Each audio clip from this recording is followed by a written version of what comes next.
ఓం ఓం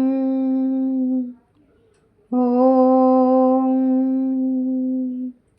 శుక్లాంబరధరం విష్ణుం శశివర్ణం చతుర్భుజం ప్రసన్నవదనం ధ్యాయేత్ సర్వవిఘ్నోపశాంతయే. హిందువులు ఏ కార్యక్రమాన్ని ప్రారంభించినా, పూజలు, నోములు, వ్రతాలు చేసినా ఎటువంటి విఘ్నాలు, ఆటంకాలు లేకుండా కొనసాగాలని తొలి పూజను గణనాథునికే చేస్తారు. పార్వతీతనయుడు అనుగ్రహం పొందితే అన్ని కార్యాలు జయమవుతాయని ప్రగాఢ నమ్మకం. భాద్రపద శుక్ల చవితి రోజునే వినాయకుడు జననం జరిగిందని, గణాధిపత్యం వహించిందనే పలు కథలు ప్రచారంలో ఉన్నాయి. అయితే విఘ్నాధిపతిగా గణనాథుడు పూజలు అందుకుంటున్నాడు. ఈ వినాయక చవితి పండుగను కుల, మత, జాతీయులకు అతీతంగా జరుపుకోవడం మరో విశేషం. హిందువుల తొలి పండుగ వినాయక చవితి. ఏ కార్యక్రమం చేపట్టినా తొలి పూజ గణేశుడికే జరుగుతుంది. నీలాపనందలు పోగొట్టే వినాయక వ్రత కథ కూడా ఉంటుంది. హిందువులకు తొలి పండుగ భాద్రపద శుద్ధ చవితి రోజునే వినాయకుడి జననం జరిగిందని కొందరు, గణాధిపత్యం వహించిందని కొన్ని పురాణ గాథలు వ్యాప్తిలోకి ఉన్నాయి. విఘ్నేశ్వరుడు పుట్టినరోజు లేక గణాధిపత్యం పొందిన రోజు భాద్రపద శుద్ధ చవితి నాడు వినాయక చవితి లేక వినాయక చతుర్థి పండుగను హిందువులు జరుపుకుంటారు. ఆ రోజునే వినాయకుడు పుట్టాడని, గణాధిపత్యం పొందాడని పలు పురాణ గాథలు ప్రచారంలో ఉన్నాయి. వినాయక చవితి రోజున ప్రాతకాలమనే లేచి ఇంటిని శుభ్రం చేయాలి. తర్వాత తలంటు స్నానం చేసి ఉతికిన వస్త్రాలు ధరించాలి. మామిడాకుల తోరణాలు కట్టి ఇంటిని అలంకరించుకోవాలి. ఒక పేటకు పసుపు రాసి ఇంటికి ఈశాన్య భాగంలో లేదా ఉత్తర దిక్కులో ఉంచాలి. ఒక పళ్ళెంలో బియ్యం వేసి వాటిపై తమలపాకులు పెట్టుకోవాలి. ఆసనంపై వినాయక ప్రతిమ నుంచి పాలబిల్లకి పసుపు రాసి కుంకుమతో బొట్టు పెట్టి విగ్రహం తలపైకి వచ్చేలా దాన్ని వేలాడదీయాలి. దీనిపై పత్రి వేసి నలువైపులా మొక్కజొన్న పొత్తులు, పళ్లతో అలంకరించుకోవాలి. ఉండ్రాళ్ళు, కుడుములు, పాయసము, గారెలు, పులిహార, మోదకులు, జిల్లేడుకాయలు మొదలైన పిండి వంటలు సిద్ధం చేసుకోవాలి. వినాయకుడి అదంగ పూజను చెప్పుకుందాం. ఓం గణేశాయ నమః. పాదవ పూజయామి. ఏకదంతాయ నమః. గుల్ఫవ పూజయామి. శూర్పకర్ణాయ నమః. జానుని పూజయామి. విఘ్నరాజాయ నమః. జాంగే పూజయామి. అగ్వాహనాయ నమః. ఊరు పూజయామి. హేరంబాయ నమః. కటిం పూజయామి. లంబోదరాయ నమః. ఉదరం పూజయామి. గణానాథాయ నమః. నాభిం పూజయామి. గణేశాయ నమః. హృదయం పూజయామి. స్థూలకంఠాయ నమః. కంఠ పూజయామి. గజవక్తాయ నమః. వక్త్రం పూజయామి. విఘ్నహంత్రాయ నమః. నేత్ర పూజయామి. శూర్పకర్ణాయ నమః. కర్ణో పూజయామి. పాలచంద్రాయ నమః. లలాటం పూజయామి. సర్వేశ్వరాయ నమః. శిర పూజయామి. విఘ్నరాజాయ నమః. సర్వాంగాని పూజయామి. సుముఖాయ నమః. మాచీపత్ర పూజయామి. గణాధిపాయ నమః. మృతిపత్రం పూజయామి.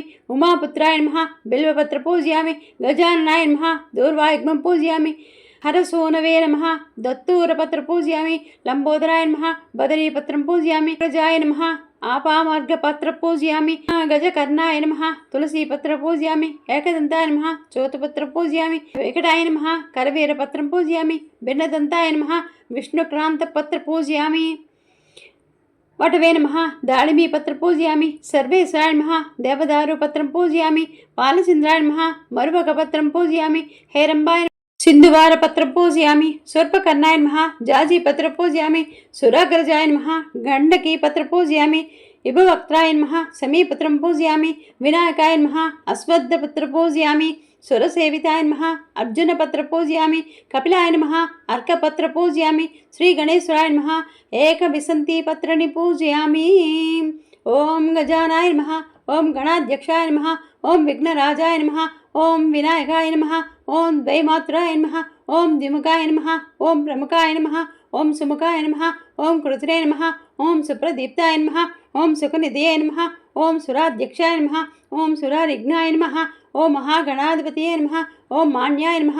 ఓం మహాకాలాయ నమః. ఓం మహాబలాయ నమః. ఓం హేరంబాయ నమః. ఓం లంబజఠరాయ నమః. ఓం హయగ్రీవాయ నమః. ఓం ప్రథమాయ నమః. ఓం ప్రాజ్ఞాయ నమః. ఓం ప్రమోదాయ నమః. ఓం మోదకప్రియాయ నమః. ఓం విఘ్నకర్తయే నమః. ఓం విఘ్నహంత్రే నమః. ఓం విశ్వనేత్రాయ నమః. ఓం విరాట్పతయే నమః. ఓం శ్రీపతయే నమః. ఓం వాక్పటయే నమః. ఓం శృంగారిణే నమః. ఓం ఆశ్రితవత్సలాయ నమః. ఓం శివప్రియాయ నమః. ఓం శీఘ్రకారణే నమః.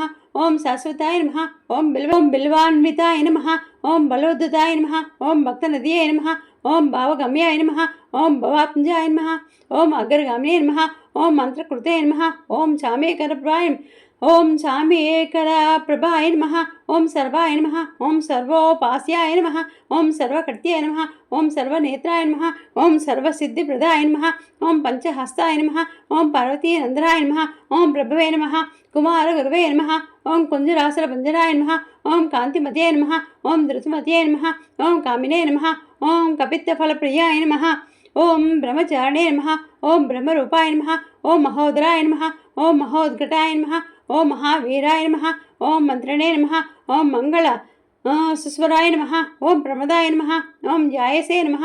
ఓం యక్షకిన్నర సేవితాయ నమః. ఓం గంగాసుతాయ నమః. ఓం గంభీరనదాయ నమః. ఓం వటవే నమః. ఓం జ్యోత్స్యే నమః. ఓం అక్రాంతాపద చిత్పవే నమః. ఓం అభీష్టవరదాయ నమః. ఓం మంగళప్రదాయ నమః. ఓం అవ్యక్తరూపాయ నమః. ఓం పురాణపురుషాయ నమః.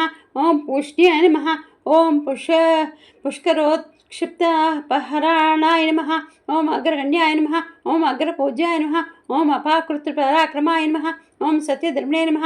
ఓం సఖ్యే నమః. ఓం సారాయ నమః. ఓం సరసాంబుర్దియే నమః. ఓం మహేశాయ నమః. ఓం విషాదాంగాయ నమః. ఓం మణికింకళమేకలాయ నమః. ఓం సమస్త దేవతామూర్తియే నమః. ఓం షష్ఠవే నమః. ఓం బ్రహ్మ విద్యాది దానభువే నమః.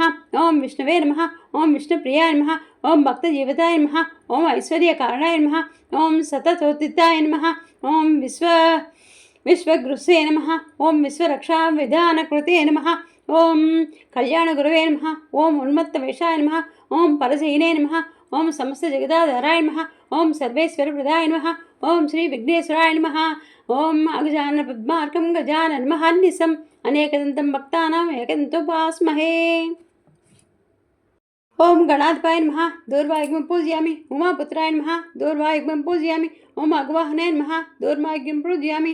ఓం వినాయకాయ నమః. ఓం దూర్వాయుగ్మం పూజయామి. ఓం యశపుత్రాయ నమః. దూర్వాయుగ్మం పూజయామి.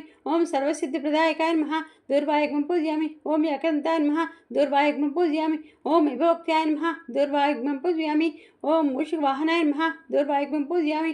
ఓం కుమారగురవే నమః. దూర్వాయుగ్మం పూజయామి. ఓం ఏకదంతైకవదనా తదా మూషికవాహనాయ నమః. దూర్వాయుగ్మం పూజయామి. వినాయక వ్రత కథ.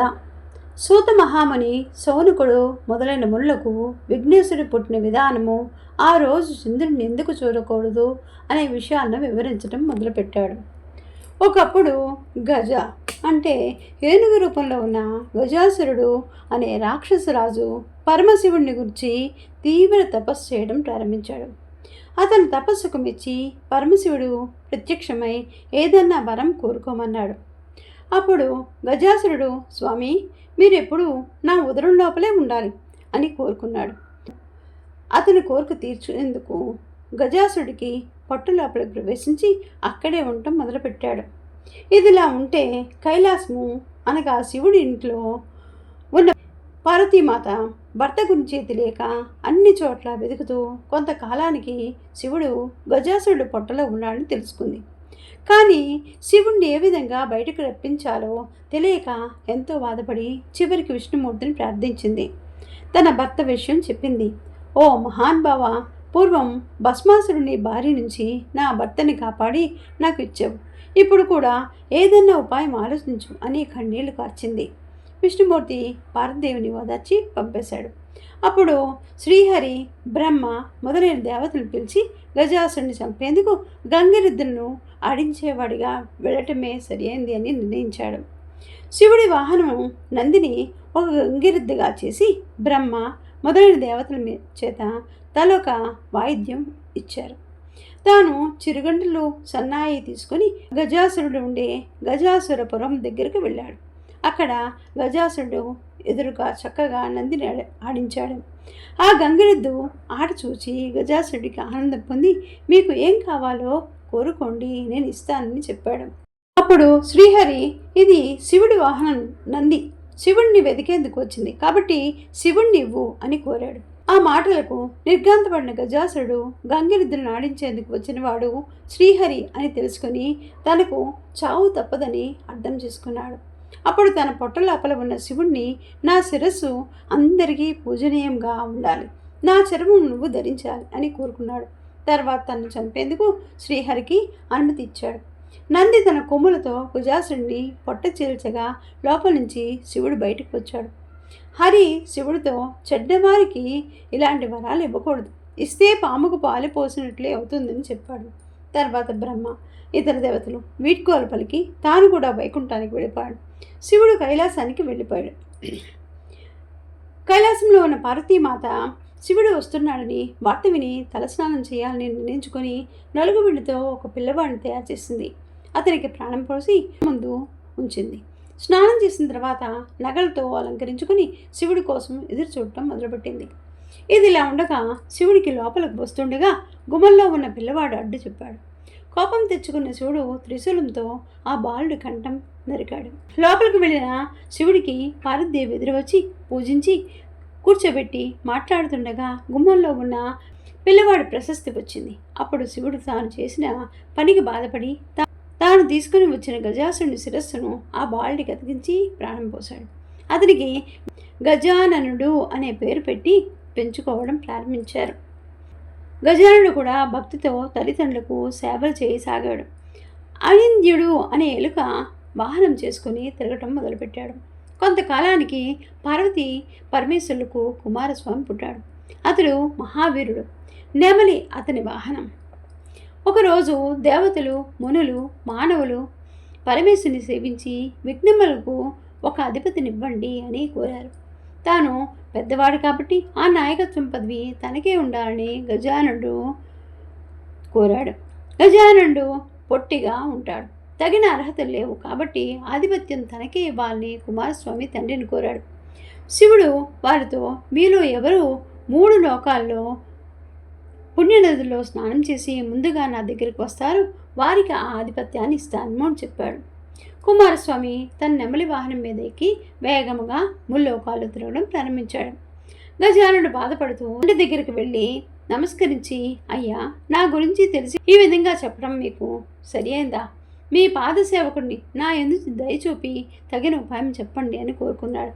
శివుడు నారాయణ మంత్రం జపిస్తూ 3 సార్లు మా చుట్టూ ప్రదక్షిణ చేయాలి, అది అన్ని తీర్థాల్లో తిరిగిన స్నాన ఫలితం వస్తుంది అని చెప్పాడు. వినాయకుడు అదే విధంగా చేశాడు. ఆ మంత్ర ప్రభావం వల్ల గంగానదిలో స్నానమాడేందుకు వెళ్ళిన కుమారస్వామికి తనకంటే ముందుగానే గజాననుడు ఆ నదిలో స్నానమాడిన తనకు ఎదురుగా వస్తున్నట్లు అనిపించింది.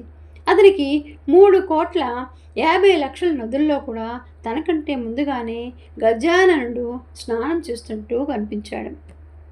ఇది చూసి ఆశ్చర్యపోయి కైలాసానికి వెళ్ళి తండ్రి దగ్గర ఉన్న అన్నను చూసి నమస్కరించి తన బలానికి తిట్టుకున్న తండ్రి అన్నగారి మహిమను తెలియక ఆ విధంగా అన్నాను, క్షమించి ఈ ఆధిపత్యాన్ని అన్నగారికే ఇవ్వండి అని చెప్పి ప్రార్థించాడు. భాద్రపద శుద్ధ చతుర్థి రోజున పరమేశ్వరుడు గజానుడికి విఘ్నాధిపత్యం ఇచ్చాడు. ఆ రోజు అన్ని దేశాల వాళ్ళు విఘ్నేశ్వరుడికి తమ స్థాయిని బట్టి కుడుములు, మిగిలిన పిండి వంటలు, కొబ్బరికాయలు, పాలు, తేనె, అరటిపండ్లు, పానకము, వడపప్పు మొదలైనవి సమర్పించారు. విఘ్నేశ్వరుడు సంతోషపడి కుడుములు కొని తిని కొన్ని తన వాహనానికి అనింద్యుడికిచ్చి కొన్ని చేతిలో పట్టుకొని నిదానంగా సూర్యాస్తమయం అవుతుండగా కైలాసానికి వెళ్ళాడు. తల్లిదండ్రులకి నమస్కారం చేయబోగా పొట్ట భూమికి తగిలింది, కానీ చేతులు మాత్రం భూమి మీద ఆనలేదు. అతి కష్టం మీద చేతులు ఆనిపించి నమస్కారం మాత్రము చేయలేకపోయాడు. ఈ విధంగా గణపతి కష్టాలు పడుతుండగా శివుడి తల మీద ఉన్న చంద్రుడు పగలబడి ఎగతాళిగా నవ్వాడు. రాజదృష్టి సోకితే రాళ్ళు కూడా నొగ్గవుతాయి అన్న సామెత అనుసరించి వినాయకుడు పొట్ట పగిలి లోపల ఉన్న కుడుములు మొదలైనవన్నీ చుట్టుపక్కల దొర్లాయి. వెంటనే వినాయకుడు మరణించాడు. పార్వతి ఏడుస్తూ చంద్రుని చూసి, పాపాత్ముడా, నీ దృష్టి తగిలి నా కుమారుడు మరణించాడు కాబట్టి నిన్ను చూసిన వాళ్ళు పాపాత్ములై నీలాపనిందలు పొందుతారు అని శపించింది. అదే సమయంలో సప్త ఋషులు యజ్ఞం చేస్తూ తమ భార్యలతో అగ్ని ప్రదక్షిణ చేస్తున్నారు. ఆ అగ్నిదేవుడు ఋషిపతులను చూసి మోహించి మహర్షులు తనను శపిస్తారేమో అన్న భయంతో రోజు రోజుకు బలహీనంగా ప్రారంభించారు. అది అగ్ని భార్య స్వాహాదేవి గ్రహించి అరుంధతి రూపం తప్ప మిగిలిన ఋషిపత్నుల రూపం ధరించి భర్తకు సంతోషం కలిగించింది. ఋషులు తమ భార్యల రూపంలో ఉన్న స్వాహాదేవిని చూసి తమ భార్యలు అనుకొని భ్రమపడి వారిపై కోపం తెచ్చుకున్నారు. పార్వతి ఇచ్చిన శాపం ఫలితంగానే ఋషిపత్నులకు ఈ నీలాపనిందలు కలిగాయి. దేవతలు, మునులు, ఋషిపత్నులు ఈ నీలాపనిందల గురించి పరమేష్ఠికి తెలిపారు. అతడు సర్వజ్ఞుడు కావడంతో అగ్నిదేవుడి భార్యే ఋషిపత్నుల రూపం దాల్చిందని తెలుసుకొని సప్త ఋషుల సమాధానపరిచి వారితో తమ కూడా తాను కైలాసానికి వెళ్ళి ఉమామేశ్వరులు సేవించి చనిపోయే విఘ్నేశుని బతికించారు. దాంతో పార్వతీ పరమేశ్వరులు ఎంతో సంతోషించారు. అప్పుడు దేవతలు మిగిలిన వాళ్ళు, పార్వతి, నువ్వు ఇచ్చిన శాపం వల్ల అన్ని లోకాల్లో ఉన్న వారికి కీడు తొలగింది కాబట్టి దానిని ఉపసంహరించుకో అని ప్రార్థించారు. వారి ప్రార్థన సంతోషించి పార్వతి సంతోషంతో కుమారుని దగ్గరికి తీసుకుని ముద్దాడి, ఏ రోజుని వినాయకుడిని చూసి చంద్రుడు నవ్వాడో ఆ ఒక్కరోజు మాత్రము చంద్రుని చూడకూడదు అని చెప్పింది. అప్పుడు బ్రహ్మ మొదలైన దేవతలు సంతోషిస్తూ తమ నివాసాలకు వెళ్ళిపోయారు. భాద్రపద శుద్ధ చతుర్థిలో మాత్రము చంద్రుని చూడకుండా జాగ్రత్త తీసుకుని సుఖంగా ఉన్నారు. ఈ విధంగా కొంతకాలం గడిచింది. కోపాఖ్యానం. ద్వాపరయుగంలో ద్వారకావాసుని అయిన శ్రీకృష్ణుని నారదుడు దర్శించి ప్రార్థించి మాట్లాడుతుండగా, స్వామి, సాయంకాలమైంది. ఈరోజు వినాయక చతుర్థి కాబట్టి పార్వతీదేవి శాపం వల్ల చంద్రుని చూడకూడదు. నేను ఇంటికి వెళ్తాను, అనుమతించండి అని గతంలో జరిగిందంతా చెప్పి స్వర్గానికి వెళ్ళిపోయాడు. అప్పుడు శ్రీకృష్ణుడు ఆ రోజు రాత్రి చంద్రుని చూడకూడదని పట్టణంలో చాటును వేయించాడు. శ్రీకృష్ణుడు క్షీరప్రియుడు కావడంతో ఆ రోజు రాత్రి ఆకాశం వైపు చూడకుండా పశువుల శాలకు వెళ్ళి పాలు పిదుగుతూ పాలల్లో చంద్రుని ప్రతిబింబం చూసి, ఆహా, నాకు ఎలాంటి ఆపద రానుందో అని అనుమానించడం ప్రారంభించాడు. కొన్నాళ్లకు సత్రాజిత్తు సూర్యవరంతో సమంతకమణి సంపాదించి శ్రీకృష్ణుని చూడడానికి ద్వారకు వచ్చాడు. శ్రీకృష్ణుడు అతనికి మర్యాద చేసి ఆ మణి తనకివ్వమని అడిగాడు. అప్పుడు సత్రాజిత్తు, ఇది రోజుకి 8 బారువుల బంగారం ఇస్తుంది. దీనినే ఏ ఆప్తునికైనా ఏ తెలివి తక్కువ వాడు ఇవ్వడు అని చెప్పి శ్రీకృష్ణుడు ఊరుకున్నాడు. ఒకరోజు సత్రాజిత్తుని తమ్ముడు ప్రసేనుడు సమంతకమణిని కంఠానికి ధరించి వేటాడేందుకు అడవికి వెళ్ళగా అక్కడ ఒక సింహం మణిని మాంసం అనుకుని ప్రసేనుడిని చంపింది. ఆ సింహం ఆ మణిని తీసుకుపోతుండగా ఒక బల్లూకం అనే సింహాన్ని చంపింది. ఆ మణిని తీసుకుని తాను ఉండే కొండ బిలానికి వెళ్ళి తన కుమార్తె జాంబవతికి ఆట వస్తువుగా ఇచ్చింది. మరునాడు సత్రాజిత్తు తమ్ముడి మృతి వార్త విని, నేను ఆ మణిని ఇవ్వలేదని శ్రీకృష్ణుడు నా తమ్ముడిని చంపి రత్నం అపహరించాడని తన పట్టణంలో చాటింపు చేయించాడు సత్రాజిత్తు. శ్రీకృష్ణుడు అది విని, ఆ రోజు పాలల్లో చంద్రుని చూసినందువల్లే ఈ నింద వచ్చింది అని భావించి దాన్ని తొలగించుకునేందుకు బంధుమిత్రులతో కలిసి అరణ్యంలో వెదగ్గా ఒక చోట ప్రసేనుడు కళేవరము, సింహపు కాలి జాడలు, బల్లూకము కాలి జాడ కనిపించాయి. వాటిని అనుసరించి పోతూ ఒక పర్వత గుహ దూరంలో పరివారాన్ని వదిలి తానొక్కడే లోపలికి వెళ్ళి అక్కడ ఉయ్యాల్లో కట్టుబడి ఉన్న మణిని తీసుకుని తిరిగి వచ్చుచుండగా అది చూసి వింత మనిషి వచ్చాడు అంటూ జాంబవతి కేకలు వేసింది. అంతలో జాంబవతుడు రోషంగా అక్కడికి వచ్చి అరుస్తూ గోళ్లతో గుచ్చుతూ శ్రీకృష్ణుడిపై యుద్ధం ప్రారంభించాడు. శ్రీకృష్ణుడు అతన్ని కింద పడదోసి భీకర యుద్ధం ప్రారంభించాడు. ఆ విధంగా మొత్తం 28 రోజులు పోట్లాడారు. చివరకు జాంబవతుడు శక్తిహీనుడే తనతో పోట్లాడి దిగినాడు. రావణ సంహారిన శ్రీరామచంద్రుడి అని అర్థం చేసుకుని నమస్కరించి, దేవాదిదేవ, అర్థజన రక్షక, నిన్ను త్రేతాయుగంలో ఆది దుష్ట రాక్షసులను చంపేందుకు వచ్చిన శ్రీరామచంద్రుడిని అర్థం చేసుకున్నాను. అప్పుడు నన్ను మీరు ఒక వరం కోరుకోమన్నారు. నేను తెలియతగ్గా మీతో ద్వంద్వ యుద్ధం చేయాలని కోరుకున్నాను. త్వరలో అది జరుగుతుందని మీరు చెప్పారు. అది మొదలు మీ నామస్మరణ చేస్తూ అనేక యుగాలు గడుపుతూ వచ్చాను. మీరు ఇప్పుడు నా నివాసానికి వచ్చి నా కోరిక నెరవేర్చారు. నా శరీరం అంతా శిథిలమైంది. ప్రాణాలు త్వరలో పోనున్నాయి. జీవితేచ్ఛ నశించింది. నా అపచారములు క్షమించి నన్ను కాపాడు. నీకంటే నాకు వేరే దిక్కు లేదు అంటూ ప్రార్థించాడు. అప్పుడు శ్రీకృష్ణుడు దయతో జాంబవంతుడు తన ప్రతి సంవత్సరము భాద్రపద శుద్ధ చతుర్థిలో దేవతలు, మహర్షులు, మానవులు మొదలైన వారు గణపతిని పూజించి తమ కోరికలు నెరవేర్చుకుని ఆనందంగా ఉన్నారని శాపమోక్ష విధానము సౌనకాది మునులకు వివరించిన తర్వాత సూత మహాముని తన ఆశ్రమానికి వెళ్ళిపోయారు. సర్వే జన సుఖనో భవంతు. ఓం గం గణపతయే నమః. ఓం శ్రీమాత్రే నమః. తన చేతితో నిమిరి జాంబవంత, సంబంధకమణి దొంగలించానని నాపై వచ్చిన అపనింద తొలగించుకోవడం కోసం వచ్చాను. కాబట్టి మణిని నాకు ఇవ్వు, నేను వెళ్ళిపోతాను అని చెప్పాడు. అప్పుడు జాంబవంతుడు శ్రీకృష్ణుని మణితో పాటు తన కుమార్తె కూడా ఇచ్చి తన ఆలస్యం వల్ల ఆందోళన చెందిన బంధువులతో, సైన్యంతో, మణితో, జాంబవంతుతో కలిసి తన నగరానికి వెళ్ళాడు. సత్రాజిత్తుని అందరినీ పిలిపించి జరిగిందంతా వివరించి మణినిచ్చాడు. అప్పుడు సత్రాజిత్ అయ్యో లేనిపోని నింద పోపి దోషానికి పాల్పడ్డాన్ని విచారించాడు. మణితో పాటు తన కుమార్తె సత్యభామను కూడా ఇచ్చి తన తప్పును క్షమించమని వేడుకున్నాడు. శ్రీకృష్ణుడు ఒక శుభముహూర్తంలో జాంబవతి సత్యభామలను వివాహమాడాడు. అప్పుడు దేవతలు, మునులు శ్రీకృష్ణుని స్తుతించి, మీరు సమర్థులు కాబట్టి నీలాపనింద పోగొట్టుకున్నారు, మా అలాంటి పని ఏం చేయగలరు అని ప్రార్థించారు. అప్పుడు శ్రీకృష్ణుడు భాద్రపద శుద్ధ చతుర్థిలో ప్రమాదవశాత్తు చంద్రుని దర్శనమైతే ఆ రోజు గణపతిని పూజించి సమంతకమణి కథను విని పూజాక్షంతల తలపై వేసుకున్నట్లయితే నీలాపనిందలు పొందకుండా ఉంటారు అని చెప్పాడు. దాంతో దేవతలు, మునులు సంతోషించి తమ ఇళ్ళకు వెళ్ళిపోయారు.